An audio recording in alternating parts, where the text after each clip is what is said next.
Now we are learning Tanya, Rabbi say. We are learning Tanya. And we're holding Perek Vov. Now last Sunday we started Perek Vov. We read a whole Amid. We read the bottom of page 19 and the first half of page 20. Right? We read a shtickle. We read quite a bit of the Tanya, if you recall. And, or maybe not a whole page, but half a page, 2/3 of a page. And after we finished that, we started from the beginning again. And I guess we'll read the first couple of lines. Perek Vav, V'hinei zel yom hazeh asa Elokim. One opposite the other that Elokim create. We spent 4 prakim talking about the Nefesh Elokis, about the divine soul.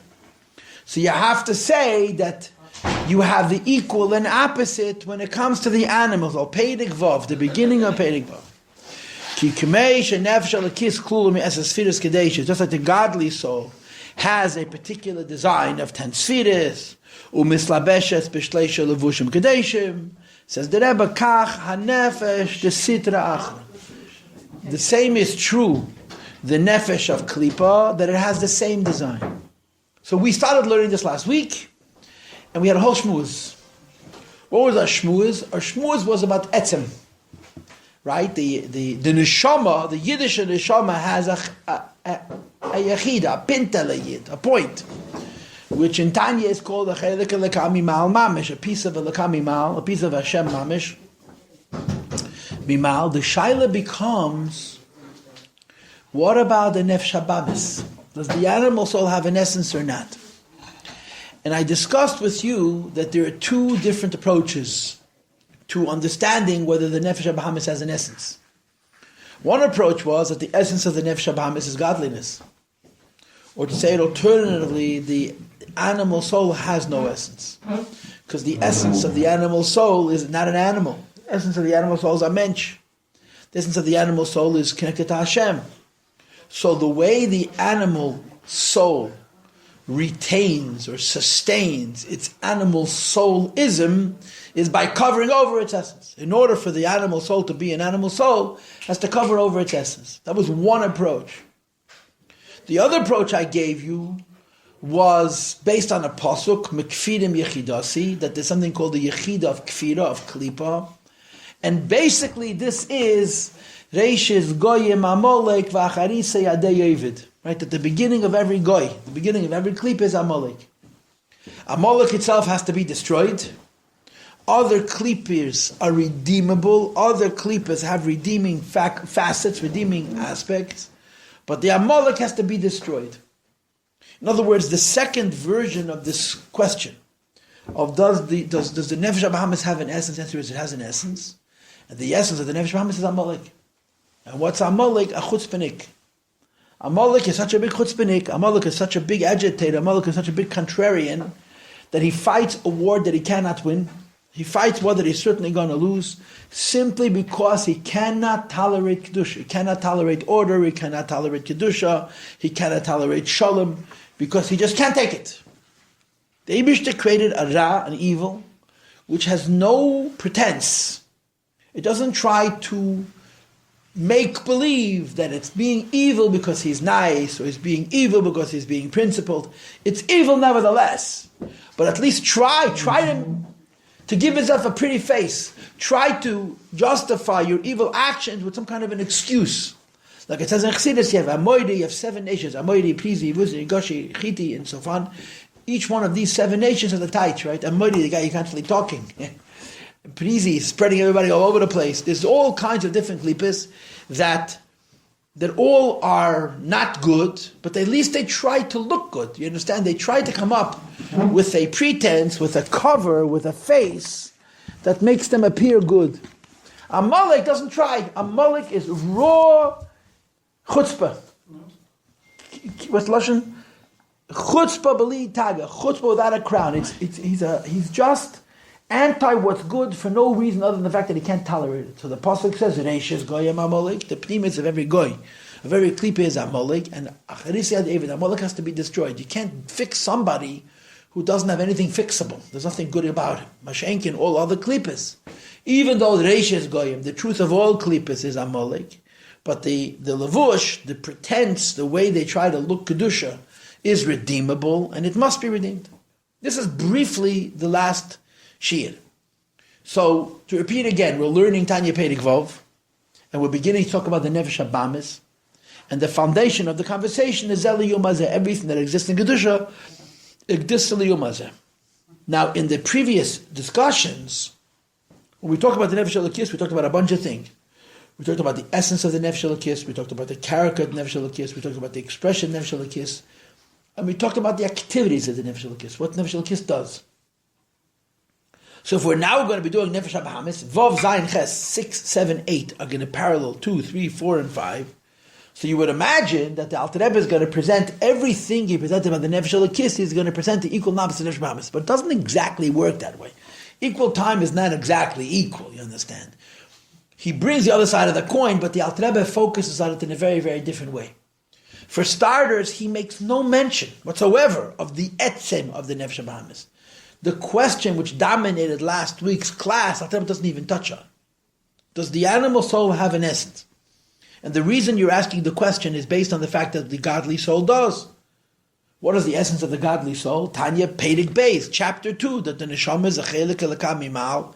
Mamish, the neshama is a part of Hashem from above. Mamish, that even though there's different kinds of neshamas, there are higher neshamas and lower neshamas, and so on and so forth. Each one of these neshamas has at its core a connection to Chochmei Law, to the Eibish's Chochma, and the Ein Sof, which is resting, which is manifest, which is revealed in the Midas HaChochma, the Sfiras HaChochma. So be that as it may, the Alter Rebbe doesn't touch on it. So we talked about it. So now we're moving on to the second conversation. Okay, what I'm trying to do, and I'm not going to be able to do it completely, I want to try just a little bit, is last week's class, we talked about the Zeli Yom Hazeh Perek Beis,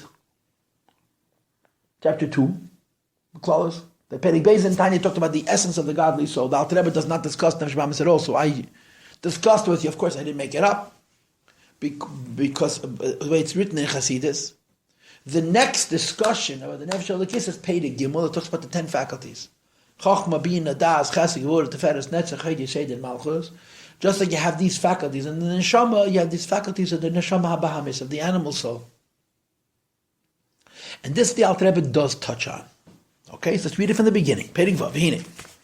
Zeli Yom Hazeh Asar Elokim. One opposite the other the Eibishter made. And now we're talking about the midas, the 10 attributes, the intellectual and emotional attributes of the nefesh or the neshama, which the Nefesh Elokis has, and based on the principle of Zeli Yom Hazeh, the Nefesh HaBahamis must have as well. Kikamesh, the Nefesh Elokis kol miyas sfiras kadesh, just like the godly soul, entails 10 holy faculties. Umislabesh as b'shleisha levushim. Kadeshim, and it shows itself, it reveals itself to a world around itself with the 3 holy garments, which are called thought, speech, and action, which we're going to be visiting later. Kacha nefesh etc. Acha, the same is through the spirit of klipa. Miklipas nego, from the klipa called negam lubesh, as bedama adam, which is manifest or revealed in the blood of the person, that it too klula me'eser kisrin the misabusa. It entails 10 ksarim. You know what the word keser means? 10 crowns of filth, shehein, which are sheva mides rois, the 7 negative attributes, haba me'arba yisedis roimana, which come from the 4 evil elements, v'seichel hamilidan, and the intelligence which gives birth to these emotions, which is 3 intellectual attributes, hanechak l'shol, which is divided up into 3, shein chochma, bina, vadas, makelamin, which are wisdom, understanding, and knowledge, which are the source of the emotions. One's emotional expressions are relative to his intelligence. And the proof is, a small person desires and loves little thing of small value, because he's not intelligent. And therefore he's not able to reach an understanding of and seek getting a hold of things of greater value, more precious. So he's satisfied with simple things. But if he's more intelligent, so he has a deeper understanding, and therefore he's capable of desiring higher things. Another thing that separates children from adults is the little kids get angry. From little things. And adults don't get angry from little things, they only get angry from big things. The same is also about when one's boastful, or sha'ar, mides, and other mides, that the basis for how one experiences and expresses his 7 emotions is based on his intelligence. Okay, let's stop right here. So again, I'm going to repeat myself. Okay, last time we talked about the etzem ad nefesh halakis and the etzem ad nefesh habahamis. This time we're talking about the koiches of the nefesh halakis and the koiches of the nefesh habahamis. Okay, how do I explain this to you? In other words, I like to use this word, although I think this word is a bit inadequate. Yeah, if you have to translate the word etzem into practical terms, into useful terms, the term that I think you should use is the word personality. Your etzem is your personality. Every human being has a different personality, a different chush, different tendency. And this goes very, very deep. Some people's personality make them withdrawn and by themselves and very exact and very intelligent. Some people by their personalities are very social and very good in groups, but they can't focus, they can't concentrate, they're not so exact, not so responsible. Those personality traits, the good ones and the bad ones, in each case go together. They're a sequence, because different personality types come along with different personality traits. Now, to give the godly soul a personality is a weird kind of a thing, because the definition of a godly soul is that it's batal Hashem. If you batal Hashem, your personality is do what the Eibishter wants. But nevertheless, to a degree at least, you could say that your essence is your personality. Like the Dugmut you have in Chassidus, Beis Shammai is Machmir and Beis Hillel is Mekel because of their personalities. Beis Shammai's personality was very exact and very critical. Beis Hillel's personality was much more embracing. And therefore, when it comes to halacha, they paskin like this and like this. And of course, the whole question becomes, how could you use your personality to paskin halacha? And of course, the answer is Beis Shammai and Beis Hillel did not use their personalities; they used their mind. And they had to debate and argue with one another and prove their case. But their mind came from their soul. So your essence is basically, for lack of words, your personality. Everybody has a basic personality. The basic personality of the person, for lack of words, is that person's infinity. Your beligavul is your muhus, is your personality. And everything that you do in one way or another, or on one level of another, radiates from that muhus. Your personality expresses itself in how you live your life. You know, these are silly things, but they've done studies on identical twins who were separated at birth. They married the same kind of women. Forget about the fact that they're the same kind of careers. They marry the same kind of wives. It's incredible to see how much a person's personality defines how they're going to live their lives. And you wonder exactly, it doesn't happen 100% of the time. But it's remarkable. Everybody's personality pushes them in a certain direction. Your personality is your bligavul. Now, imagine a world where everybody expressed their personality directly. Of course, there are people in this world who would say, what a wonderful idea. How liberating, how uninhibited, and how, if only I could just express everything I feel. And what's the next sentence? And not be judged. Mm-hmm. Problem is that the personality comes along with judgment too. Everybody's personality comes along with judgment. Why? If your personality is different than mine, then you're no good. If everybody expressed their personality freely, at the end of the day, there'd be one person left on the planet. We'd burn each other up.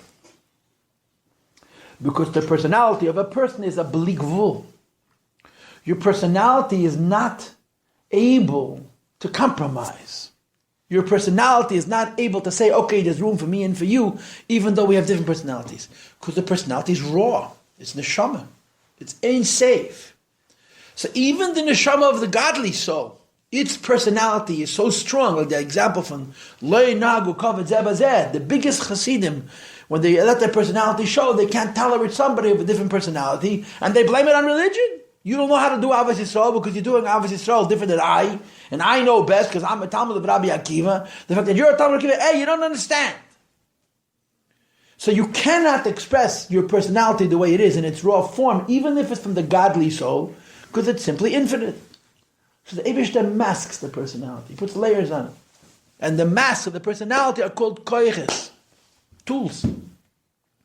The tools limit your mahus, they limit your infinity. That when your personality says, I am stretching out over this piece of grass from Kingston Avenue until Nostrand, and someone comes and says, excuse me, it happens to me, my house, I live here, I'm sorry, my personality says I have to be here. I can't go talk with a personality. So you come along with a svara, with a logical argument. You don't just say, this is what I want. You have to explain it. Your mind is rational. It's supposed to be rational. It makes sense. Now your mind is not going away from your personality. You're going to justify, you're going to argue, you're going to defend what your personality holds. But because you're speaking rationally, the other guy can hear what you're saying, the other person can hear what you're saying, and say, listen, I heard what you said, but what you're saying doesn't make sense, and here's why. And you can argue back and forth, and if you're both mentioned, you can resolve it between yourselves. If you're not mentioned, you get an arbitrator, a third party. But because you don't just be your personality in its infinitude, in its beligavul, you decorate that personality with what's called in the Chassidish language, koiches hanefesh, the tools of the neshama. And they go into three groups, I like to say, mind, heart, and senses. The mind and the heart are very complex tools. The senses are simpler tools. In other words, the way you respond to what you see, or the way you speak through a visual form, and the same is true of music and dance and so on and so forth. But all of these different tools, they actually inhibit, they cover over the beligval of the person, and they allow that there should be more than one person in each universe. The reason we can exist together, and especially if you understand the pilpul, we live so close to each other. One of the most remarkable things about people, this is not my job, and it's not only not my job, it's against my job, right? But if you study how people study human beings, how do people study human beings? There's of course a fundamental presumption that we come from animals. We just evolved pro-simians, and then simians, and then monkeys, and then apes, and then great apes, and then we lost our tail, amachaya, yeah? We evolved from those creatures. So you understand something amazing about animals, a very simple fact about animals. The simple fact about animals is that every animal needs a certain amount of space. It's called critical space. If you go into the space of that animal, the animal goes bananas. And it doesn't mean you're standing on his foot. You can't go within a certain radius. This is my space, don't come into my space. The animals that live closest to each other in the greatest concentrations are us. Now, how do we figure that out? How do we manage to live so close together? Of course, the answer is because the Eibishter created us, and He gave us seichel, and we didn't come from monkeys, we come from Tzelem Elokim, and we can work these things out. But the bottom line is we're able to live so close to one another because we make compromises. Because we accept each other. We allow one another to have mutual space. We share space. I was talking to somebody from Israel. In Israel, they don't have houses like we have. They have small apartments. Mm-hmm. Even people who are not very poor, people live in small apartments. So how do you raise kids? The answer is they don't live in the house. They don't spend their time in their rooms. There's no room in their room. There's 4 kids, 5 kids sharing a room. And one is 7 and one is 21. And they share one bedroom because there's actually 3 rooms, a couple, boys and girls. That's the whole house. So how do you live? So you go to a museum, you go to a library, you go to a park, you live outdoors, you figure it out. That, in practical terms, it's called making compromises. You figure out how to live. If an apartment building, it's 101 stories, and in the same horizontal space, right, the same area of land, you have 5,000 people living. Mamish. You think about an apartment building that's 40, 50 stories high in Manhattan. They're living on top of each other's heads. The amount of terror the Eibishter's good earth they're occupying is tiny. They figure it out. They make it work. But in order to do that, you can't just express your personality. You decorate it. You cover it over. You cover it over with seichel and midas. Now you have to listen. Hear me out. When your personality wants to express itself, but you know that the person across the table's personality wants to express itself too, and your personality and their personality are mutually exclusive, and there's no room for compromise. Your personality is your infinity. That person's personality is their infinity, and unless your infinities are identical, which is not likely, you're going to burn each other up alive. So you cover all the personality with form, with a compromise, with an explanation, with an answer, with an argument, with a discussion, and you compromise, you make it work. So here comes the interesting question. When you want something in your personality, But you can't say what you want in your personality because you'll be called a Meshuggah. You can't express your whole personality because you'll be called an invasive Meshuggah. A Meshuggah that needs to be put in Meshuggah ways. So instead, you present what your neshama wants using form, whether it's ideas or it's feelings or it's the senses. Are you lying or are you telling the truth? Is the explanation you give for why you want to do what you're doing an expression of your personality? Or is the explanation that you're giving for why you want to do what you do is a lie? Your personality wants one thing, but you can't do what your personality wants because it's not going to work in the real world. So you come up with an explanation which is contrary, the opposite of what the personality would want. It's an interesting question. Your mind can never say what your soul wants. Right? Let's talk about the neshama. You have a nefesh elokis. The neshama wants to be one with the Eibush and Eif and Avein safe. The seichel of the person doesn't speak that language. The seichel of the person speaks rationally, reasonably. Doesn't speak about Mesiras Nefesh. So you can never say with the koiches hanefesh, with your tools, all of what your neshama is. But are you saying some of what your neshama is, or is the whole thing a lie? It's an interesting question. And by the way, I don't think the answer is nefesh elokis and nefesh habamis. No, not necessarily. In other words, the nefesh habamis can be honest also. The nefesh habamis can lie also. I guess you can't say that the nefesh elokis would lie. But when you use your koiches, the tools that the Eibishter gave you, to cover over your nefesh, so you should be able to live in a world where there's other people and other things and other limitations, right? So your tools are trying to bring forward who you are in a limited way so that you could share that space and you could share the arena of ideas and you could share all kinds of different aspects of what a person is with other people. You want that your ideas, that your tools should express your personality at least a little bit. You follow what I'm saying? If your tools are lying, your personality is going in one direction, but your personality you are afraid of, whatever reasons. So you say things that are not a little bit of what your personality is in a rational but in a reasonable way, but you completely cover over what your muhus is, and you say something completely different, which makes sense and sounds right, whatever the reasons are, you think there's people want to hear, and it's not congruous, it's not consistent with your personality is, you'll never be happy. You will never find happiness. If you live a life by covering over, by suppressing, by depressing your mahus, and not letting your mind and your heart and your senses say a little bit of what your neshama is, but say the opposite of what neshama is, you'll never be a happy person. You have to, your personality has to be expressed. It can't be expressed in all of its infinitude, because there's no room, one person per universe. Two people in the same house, in the same block, same neighborhood, it's too much. So we have to cover over the personality, but you have to the personality out a little bit. It's basic, it's fundamental. And I think it's true not just of the godly soul, I think it's true of the animal soul as well. The nefesh habahamis has a mahus. Everybody's nefesh habahamis is different. What you say with your nefesh habahamis has to come out to the koiches hanefesh. You cannot give out your neshama in its raw infinity. We call that mesiras nefesh. We call that tshuva.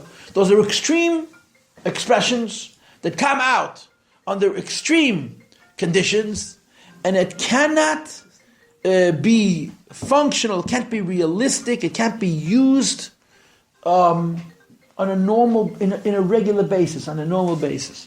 Okay, so now, so I said two things, I think. The first thing I said is, nobody's neshama or nefesh habahamis speaks what it is without some kind of block, some kind of inhibition, some kind of containment, so that you come out in a way that you can share it with another person, that you can argue about it, that you can discuss it, and that you can compromise. Whether it's nefesh elokis or it's nefesh habahamis, that's the first point.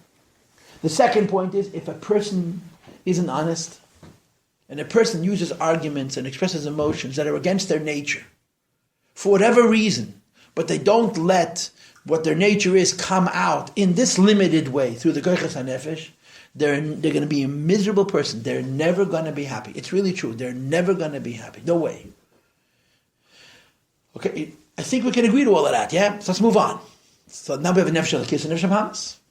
Nefesh elokis has its personality, its essence. Nefesh habahamis has its personality, its essence. And last week's class was about the relative essence of the godly soul and the animal soul. But we move forward. We move forward. We move forward. We move forward. In other words, the way we discussed the essence of the animal soul last week, the essence of the animal soul is a chutzpahnik. The essence of the animal soul cannot tolerate cooperating with the Eibishter. It just can't. It has to fight against it. It's an animal. It can't tolerate it. Doesn't have a reason. Doesn't have an issue. It just can't tolerate it. But the essence of the animal soul, unless you're mamish hamolik, is not going to come along and say, I hate you. And you say, why do you hate me? I don't need a reason. I just hate you. He's not going to say that. I hate you. Here's my reason. That's the levush. That's the garment of the animal soul. Just like the godly soul uses garments to communicate, lahavdil, the animal soul, also uses its tools to communicate. So you have a nefesh, habahamis, you have an animal soul. And last week I gave you two options. The animal soul's essence has to be covered over. The animal soul's essence is this chutzpah that I'm describing. Let's go with the second way. If the animal soul's essence is chutzpah, molik.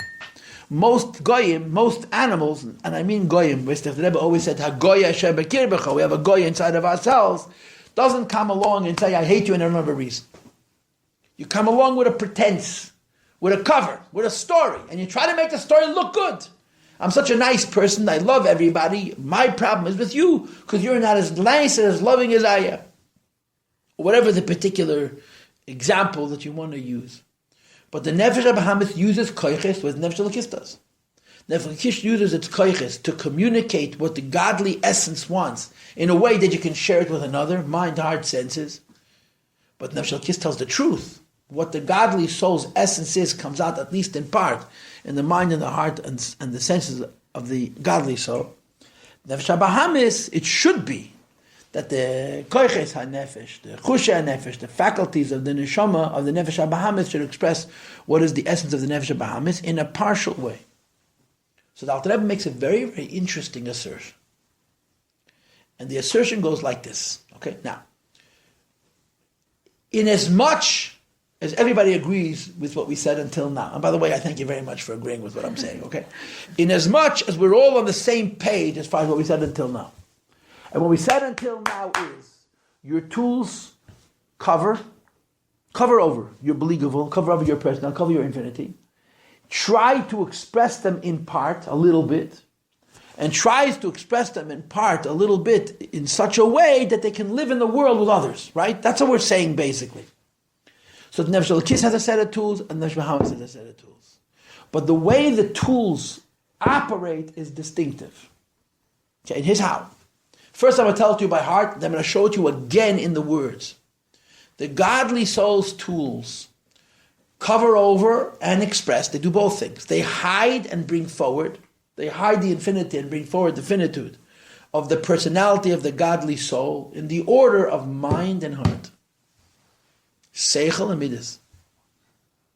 The animal soul covers over the essence of the animal soul and at the same time presents the essence of the animal soul. The animal soul's intolerance for Kedusha.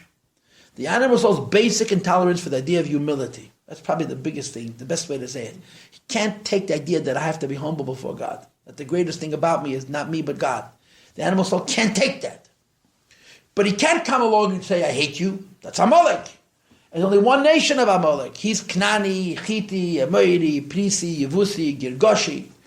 So he comes up with a pretense, with a shtel, with an explanation for why he doesn't like you, or it. But the way the animal soul's tools work is heart and then mind. Okay, I'm going to say what I just said a second time. We all agreed, and I thank you very much for being so cooperative. This would be a men's class. I would have been interrupted 50 times and I've gotten nowhere. I'd be so entangled I forgot what my conversation was about. That the godly soul uses tools to cover and to present the essence of the godly soul. But it does so in a sequence of mind and then heart. The animal soul does the same thing. It uses its tools, its koichas nefesh, to cover over and to reveal in a manageable way the faculties of the godly soul, of the animal soul, but it does it in the order of heart and then mind. Now, this difference could be said to be the difference between saying the truth and lying. The animal soul starts with the heart and then goes to the mind, you could argue is a lie. The godly soul starting with the mind and going to the heart, you could argue is the truth. But let's leave that question to the philosophers. We're not philosophers, we're very real people, we speak only about practical things. As you noticed, Mistama, from the beginning of today's class. Here's the word. Your godly soul has a personality. Your animal soul, your animal soul has a personality. The first expression of that animal soul's personality is in your emotions and how you feel. Emotions have a big upside and a very, very big downside. The upside of emotions is that they're very, very strong and very, very singular. When you feel a certain way about a certain thing, you can't listen to an alternative voice because you get completely in it. And of course, the mile of that is when you're committed to something emotionally, you see it through, you're likely to do it, likely to make it happen, and so on. The downside of the emotions, of course, is that it's single-minded, it's simplistic, there's no complication, no nuance. When the animal soul's tools protect the essence of the animal soul and bring forward the essence of the animal soul in a manageable way, the order is Sheva Midas Rois, the 7 negative emotions, and then we say V'seich Alabilidim, the 7 negative emotions, and the mind, the intellect, which gave birth to them, in that order. So the first thing that the animal soul does in decorating what it is it gives you how it feels. And after it gives you how it feels, it creates an explanation to support those feelings. While in the godly soul, it's the other way around. In the godly soul, your neshama is an infinity, your neshama is a believable, right? Again, the word that we used, it's your personality, but the way your godly soul presents itself, first it comes up with a logic, with a reason, and then it gets excited. What's going to be the difference? The difference is going to be the nature of the reason, the nature of the rationale, the nature of the logic. How do you know that someone's logical arguments are true or false? How do you know that someone's arguments of logic are true or false? How do you know? What's the proof? Huh? What's the truth? How are you going to prove someone's logic is true or false? Now, to some people, that's a silly question. What do you mean? If it's logical, it's true. If it's not logical, it's not true.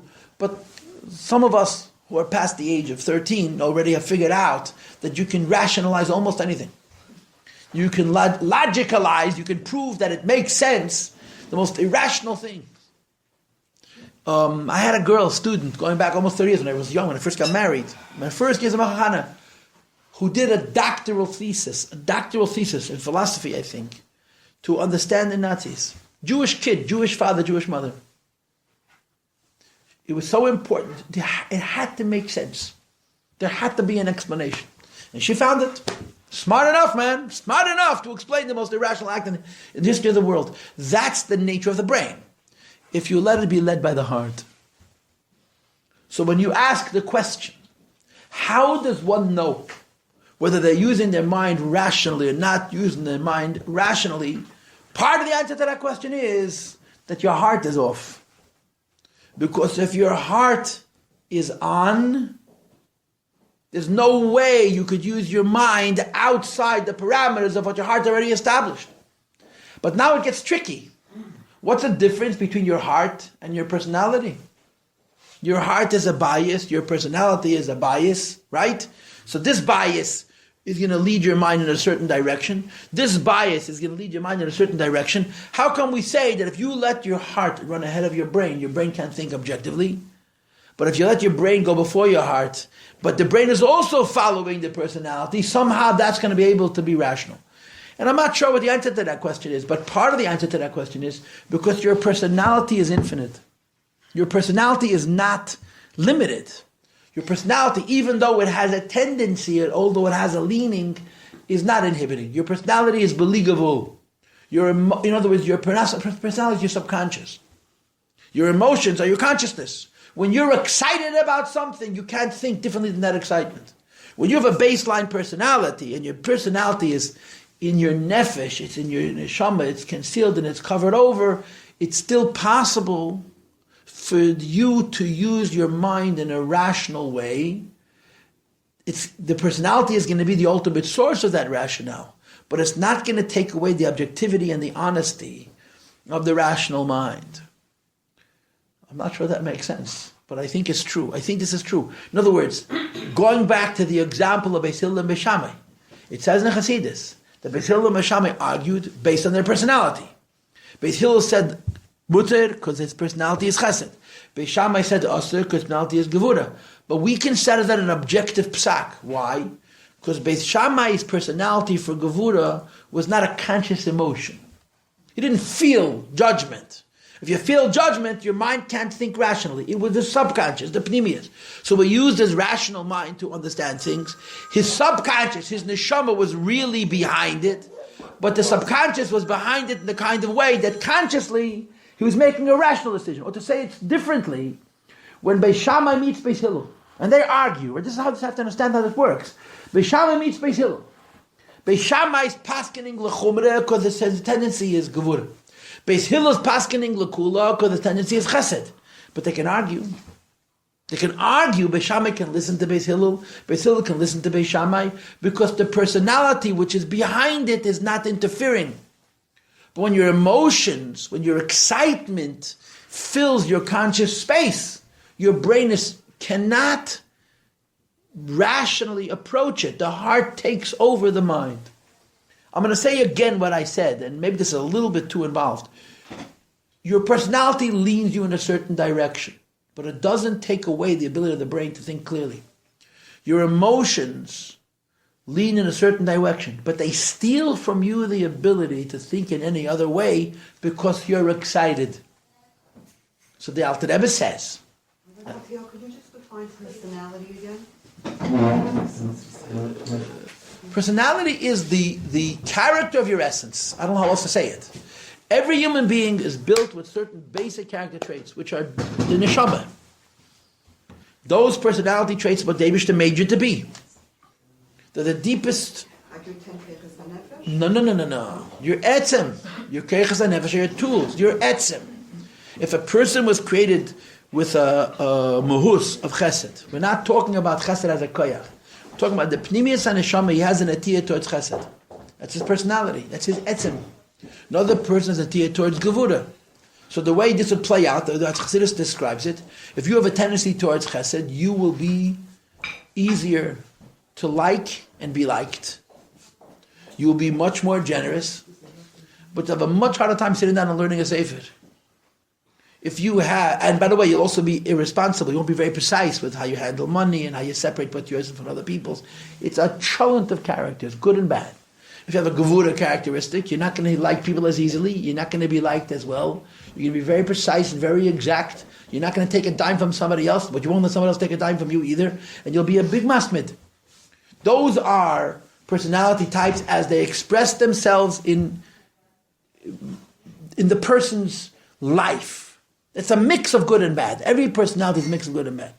We are using the word personality to define the nefesh elokis and the nefesh habahamis. Nefesh habahamis is a personality, nefesh elokis is a personality, and nefesh habahamis is a personality. Nefesh elokis personality doesn't have good and bad. It's a lokus.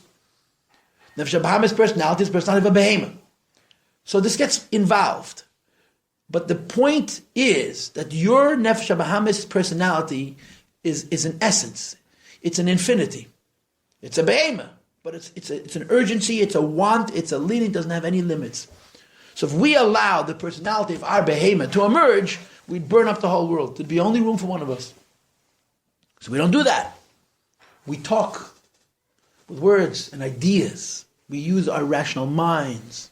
We express measured emotions so that we can negotiate. We can agree. We can settle on 50-50. It doesn't have to be 100% my way. Your neshama, your essence, whether it's the essence of the godly soul or the essence of the animal soul, can't tolerate anything which is not 100% her way. You understand? That's what koiches hanefesh do. The difference, did I help? Did I help? Yes.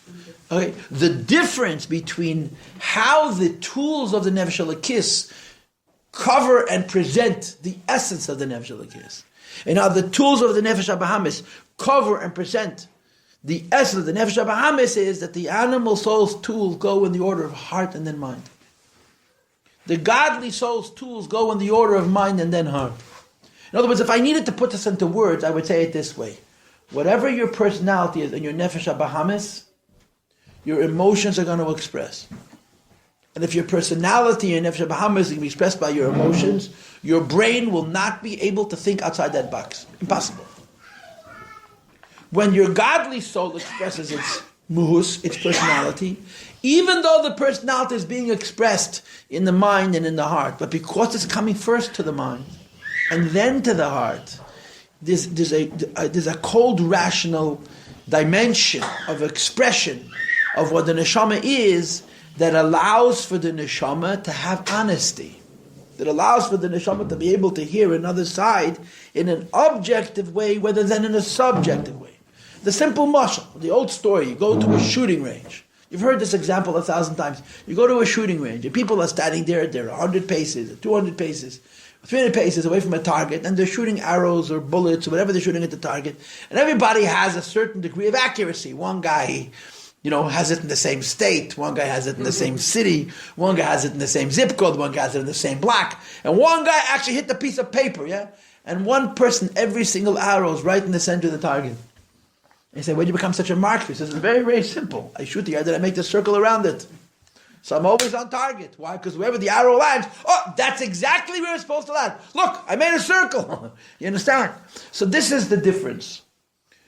Both the koichas of Nefesh Elokis and Nefesh Bahamis are simultaneously covering and presenting what the essence is. But because in the case of the Nefesh Bahamis, the first thing that comes out is the emotion. There is no objectivity whatsoever when it comes to the animal's expressions. In other words, when your Nefesh Bahamis wants something, when the personality of your Nefesh Bahamis expresses itself, it expresses itself in emotions first. Because it expressed itself in emotions first, the use of the mind is to rationalize the feelings of the heart. Because in the Nefesh Elokis, the expression of Nefesh Elokis is first in the rational mind, and then in the emotions of the heart, it allows for the rational mind to present what the essence of the Nefesh Elokis is in a much more objective way, with much more balanced way, because it's not heart-mind, it's mind-heart. That's what Alter Rebbe is saying here in these few lines. Okay, let's read it inside. Kach hanefesh esitrach. The fourth line into Perek Vav, just like the Nefesh Elokis has an essence, and this essence expressed itself through the tools, through the koiches hanefesh, seichel, midas, chushim. The same is true of the soul that comes from the other side. Miklipas nega, from the klipa which is called nega. Hamalubeshet v'dama adam, which is in the blood of the person. Says the Alter Rebbe, klula me'eser kisrin de misabuse. It includes the 10 crowns of filth, which is the Esek Koiches of the Nefesh Bahamis. And look at the next words. Shein Sheva Mides Rois. It's the 7 negative emotions. Habois, which emerge. Me'arbe Yisei Yisraim, now from the 4 negative attributes. And again, I would argue that the Arbe Yisei Yisraim could possibly be defined as the essence. The essence of your Nefesh Bahamis is Eish Ruach Mayim Arafra. Do you have a fire personality? Do you have an earth personality? Do you have a fire personality? You get angry. If you have a water personality, you love to enjoy life. If you have a wind personality, you love to make up stories, right? And from this comes the 10 koichas, the Nefesh Bahamis. But the order is Sheva Midas Rois, the 7 negative emotions. Habois mi arba yesei desraim, and now that come from those 4 evil elements. V'seichel amalidan, and afterwards comes the mind that gives birth to them, which is divided into Chachma Bina Das. So the Rebbe says there's a basic difference in the godly soul and the animal soul. We're not changing the fact that both of them have an essence. But the beginning of the expression of the essence of the godly soul is the mind. Because the beginning of the expression of the essence of the godly soul is the mind, the way the mind argues what the godly soul wants is truer, it's more objective. It can hear another side. Because in the case of the animal soul, the first thing that speaks on behalf of the essence of the animal soul is the heart. Every logic you can come up with is going to rationalize what the heart says. You want an example? I'm going to give you an example. There's a halacha in Shulchan Aruch that you're never allowed to hear one side of a halachic debate when the other party isn't present. When 2 people come to debate about guilt or innocence, about liability, you owe me money, I owe you money, They go to a din tailor, they go to a rov, they go to a bezdin. The halach is you're not allowed to listen to one and not in the presence of the other, because it's human nature. The person who comes to you first and gives you a story triggers your heart. Now, once your heart is triggered, you can now rationalize everything you want. Your mind is not working objectively. Now, when your mind works objectively, you also have a personality. You also have nobody is free of personality. Nobody's neshama is everybody, but your mind listens to both people. Is able to listen to both people to whatever extent possible to seek the truth as it relates to these two people. In other words, you're treating both people based on how your neshama's tendency is. But if you allowed one to talk to you not in the presence of the other, and you got excited, you got emotional about that person's position, when the two of you meet in a court of law, you just simply can't hear the other side.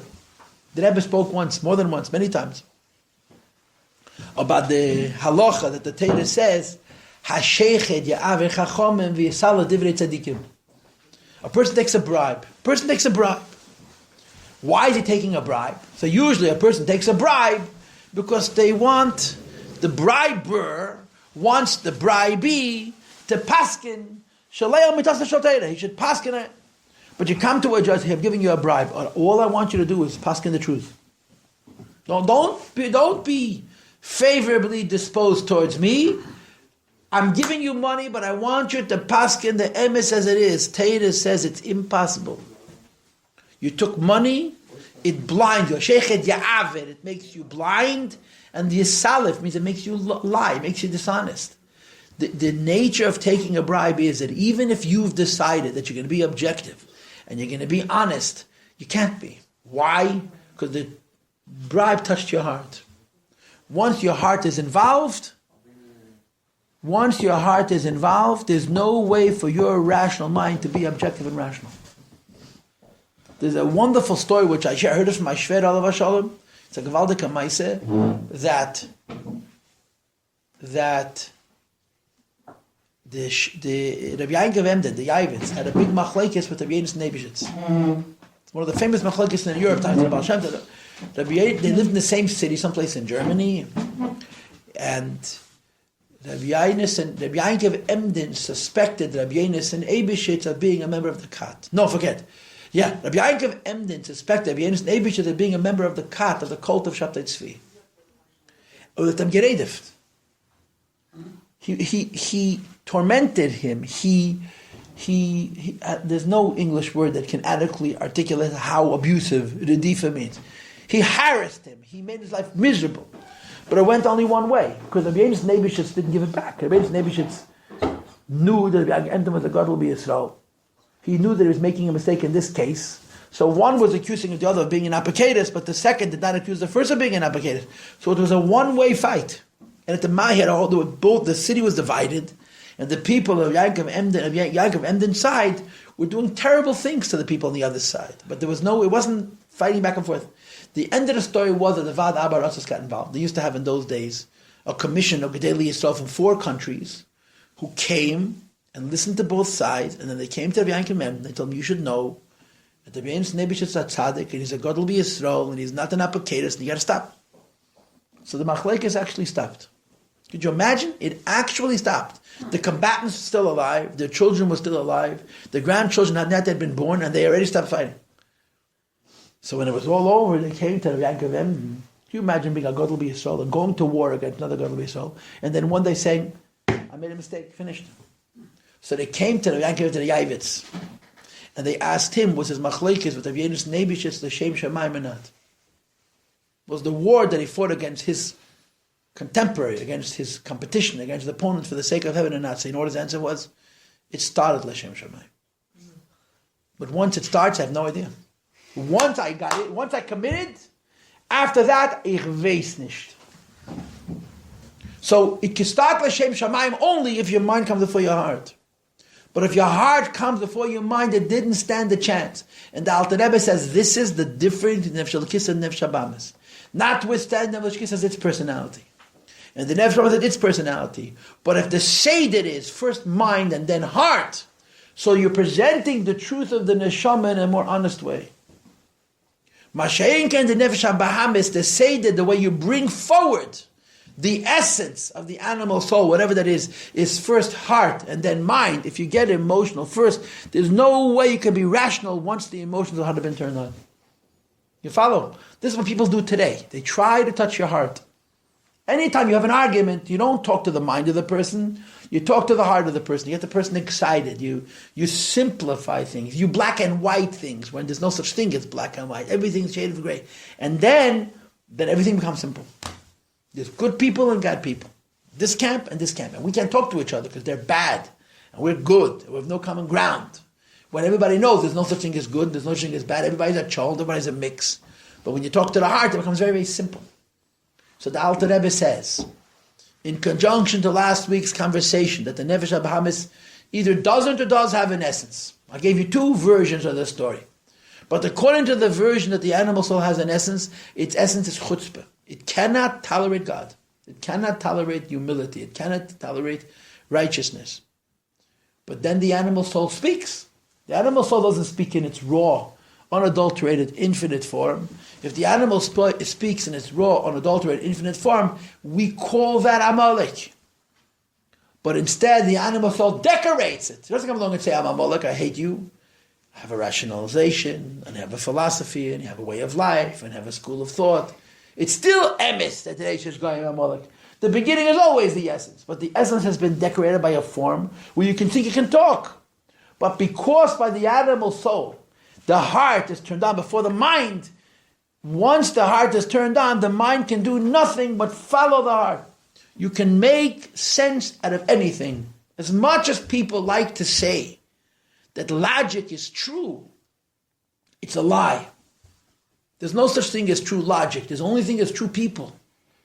And a true person doesn't find his truth in his brain. A true person finds his truth in his essence, in his conscience, in his neshama. And a person can lie. And a person can lie in different ways. Number one, their essence is a lie. And number two, they shut their essence off. They don't let their essence come out so that they can sustain and retain a lie. If you don't, if the neshama's truth is not allowed to come out because it's covered over by the falsehood of the koichet and the levush nefesh, you could never get to the emes, even of your own self, of your own nefesh, your own neshama. This is nefesh habahamis. It starts with the midas, the emotions, and it goes from the heart to the mind, and then you have rationalizations, you have explanations, and you have philosophy, and you can write books, and you can go on the talk shows and make a lot of money and impress a lot of people, and the yesod of your whole shita is a regesh halev. There's an emotion in the heart, right? I mean, you want examples, there's believable examples. A person went through a traumatic experience, doesn't matter what. A person went through a traumatic experience, and because of this traumatic experience, they have a certain aversion to something. There's something in this world that to them is very bad. That thing exists in this world because God created it. If God created this thing in this world because He wants it, it must be good and bad. Because they've had a negative experience, this thing has to be seen as bad. If you don't see it as bad, you're bad. And then they can write books and philosophies and show how it's all rational, that because you don't have the same aversion that they have to this particular thing, then you're a bad person. And the foundation is because the heart came before the mind. That's what Alter Rebbe is arguing here. Okay? I'm going to stop the Shia now. Let's read it one more time for good luck. It's already 12 o'clock. Perek Vav. V'hinei zeh liyom hazeh asa Elokim. Hashem made equal and opposite. Ki kamei shenefesh Elokis, as the divine soul is. Klula me'eses svidas kadeshes. Has 10 holy faculties. U'mislabeshet zoish levusha kadeshes with 3 garments, which we haven't gotten to yet. Kacha nefesh yisitra achar. The same is through klipa, nefesh habahamis. Miklipas nega hamelubeshes bedam ha'odom, which is in the blood of the person. It's also klula as a kiss in the mesabus. It's comprised of 10 crowns of filth.